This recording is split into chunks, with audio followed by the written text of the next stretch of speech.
savez, j'ai envie de me confier à vous ce soir. À toi surtout.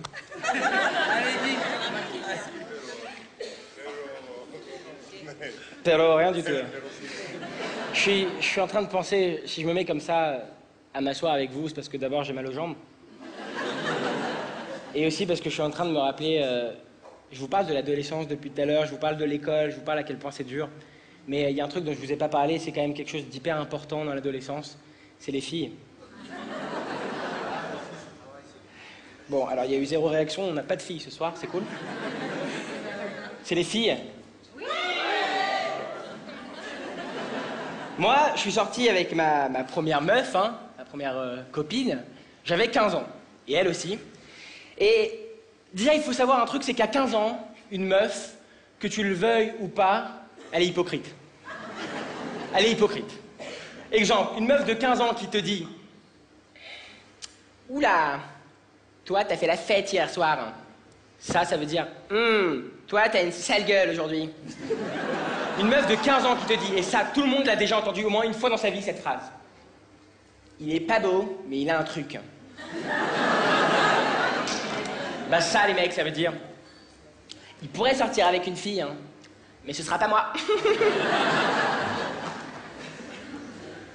Et en plus de ça, cette copine avec qui je suis sorti, bah, elle avait un chat.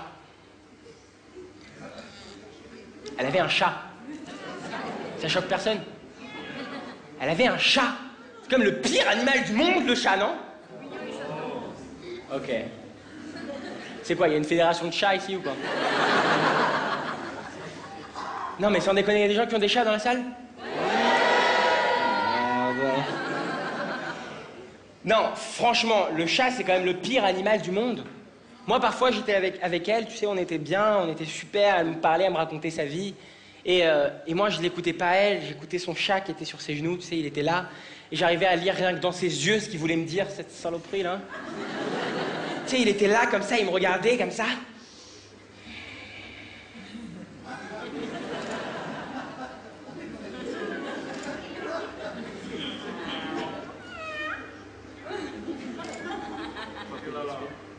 Je te regarde, tu me regardes, mais je sais que t'as les boules. Oh, regarde comme elle me caresse. Elle te caresse pas, toi.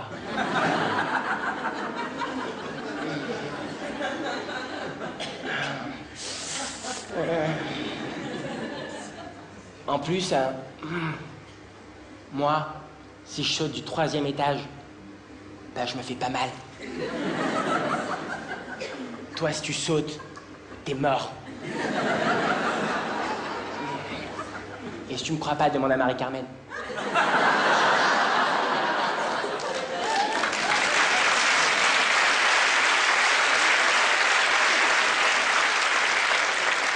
Le chat, quand même, c'est quand même le pire animal au monde, quoi. Et de toute façon, je vais être franc, c'est mieux que ce soit fini avec cette copine. Franchement, c'est mieux. Parce que déjà, je pense que je vais sortir avec une fille de Toulouse d'ici peu. Et en plus, elle commençait à me dire des trucs vraiment étranges. Un jour, elle est venue vers moi hyper heureuse, elle m'a fait « Kev, tu vas être trop content. J'ai fait le ticket de métro. »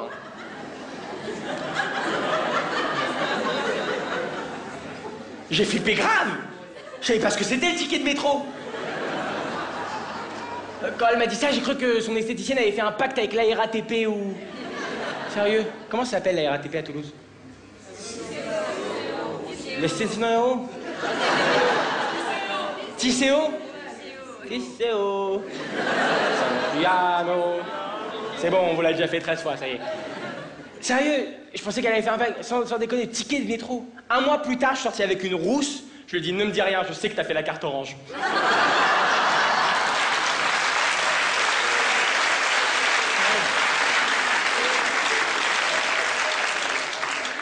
Et donc, ça s'est terminé, hélas, comme je vous l'ai dit. Et pour me quitter, elle m'a dit cette phrase aussi que beaucoup de filles disent et qui est incompréhensible, c'est ouais, franchement, tu me surprends pas assez, quoi. Je te surprends pas assez? Non, je suis désolé, tu me surprends pas assez, quoi, donc c'est pas possible, quoi. Putain. Les filles veulent qu'on les surprenne, les gars. Les filles veulent qu'on les... Bah!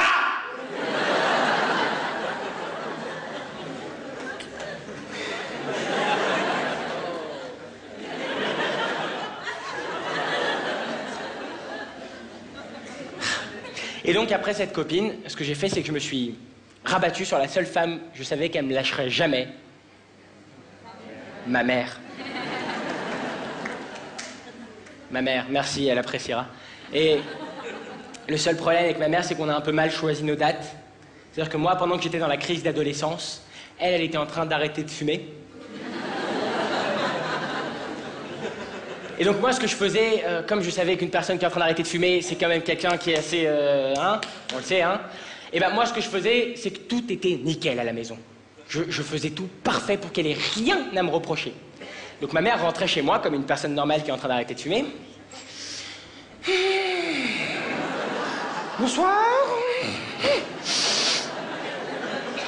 Elle venait dans ma chambre. Kevin, t'as fait tes devoirs? Ouais.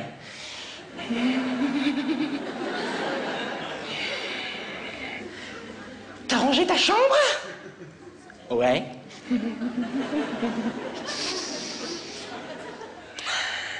T'as mis la table? Ouais. Putain de merde. Ah, je sais. T'as mis de l'eau dans les plantes? Eh ouais. Putain! Mon père, il avait une approche totalement différente. Hein. Mon père, il a toujours été cool avec moi, ça a toujours été le mec cool à la maison. D'ailleurs, quand il a appris que je voulais faire un spectacle d'humour, il a été adorable. Il m'a dit « Oh putain, je vais te donner des idées ». Le seul problème, c'est qu'il n'a pas compris que le thème de mon spectacle, c'était l'adolescence. Donc tous les matins, j'avais droit à un... « Oh Kev, j'ai une idée de ouf pour toi. De ouf !» Les acédiques. Du jamais vu, les acédiques. C'est l'adolescence, papa. Ah merde, putain, merde. Tous les jours. Tous les jours. D'ailleurs, ça me fait penser que vous avez remarqué quand on raconte une embrouille ou une histoire qu'on a eue, une embrouille avec nos parents ou quelque chose, enfin une histoire qui nous est arrivée, souvent il y a ce mot qui arrive dans la discussion qui ne veut absolument rien dire, c'est nanana. Ça vous dit rien? Genre, tu racontes une histoire, tu racontes à un copain à toi que tu t'es embrouillé avec ta mère. Ouais, et puis elle est venue dans ma chambre, et là, et elle m'a dit, ouais, nanana, qu'est-ce que tu veux? Nanana. C'est étrange quand même ce truc, non? Moi, la dernière fois, j'étais assis sur le canapé, comme ça, tranquille, je regarde la télé, et là, il y a une pub que j'aime bien qui passe. Alors, je dis le titre de la marque, quoi, parce que ça me plaît, je fais Ben et Nat. Ma mère passe derrière, et elle me dit cette phrase que beaucoup de mères ont déjà dû dire à leur enfant, c'est si tu connaissais tes devoirs aussi bien que les pubs, eh ben, on serait tranquille, hein. Alors moi, forcément énervé, je me lève, je lui dis « Mais qu'est-ce que tu connais à ma vie, en plus, là-bas, nanana, qu'est-ce que tu veux ?» Ah ouais.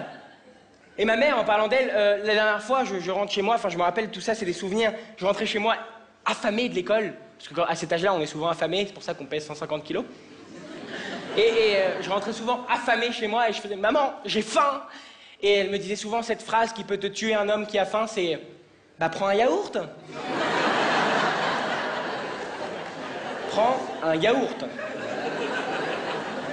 Prends un yaourt. Pendant longtemps, j'ai cru que c'était la solution contre la faim, sans déconner. Je voyais des clochards dans la rue, s'il vous plaît. Enfin, prends un yaourt, mon pote. C'est ma mère qui l'a dit. Ah ouais.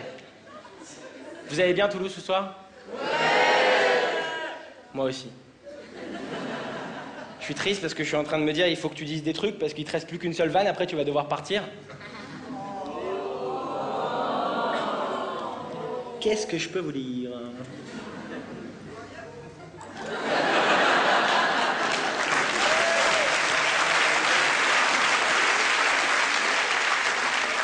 Pour ceux qui n'ont pas entendu, je fais la retranscription. J'ai dit, qu'est-ce que je peux vous dire? Elle a dit, prends un yaourt. Vous êtes cool quand même, franchement. Moi, je vous aime bien, franchement. Franchement, je me suis pris d'affection pour vous d'un coup.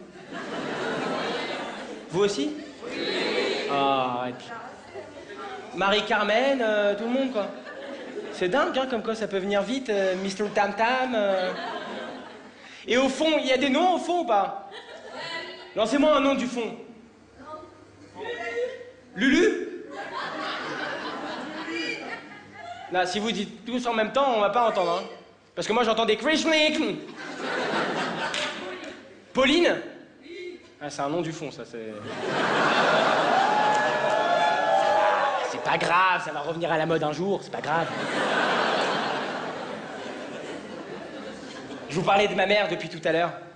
Ma mère, c'est quand même une femme formidable. C'est une femme qui est formidable parce qu'elle a créé un truc en France qui a fait une révolution. Elle a créé une danse dont, franchement, il y en a plein qui l'ont dansé et ceux qui n'ont pas dansé, ils en ont forcément entendu parler. Forcément. Et cette danse, elle la danse depuis qu'on est tout petit avec mon frère dans notre éducation. Kevin, tu ranges ta chambre. Vous me prenez la tête tous. Il y a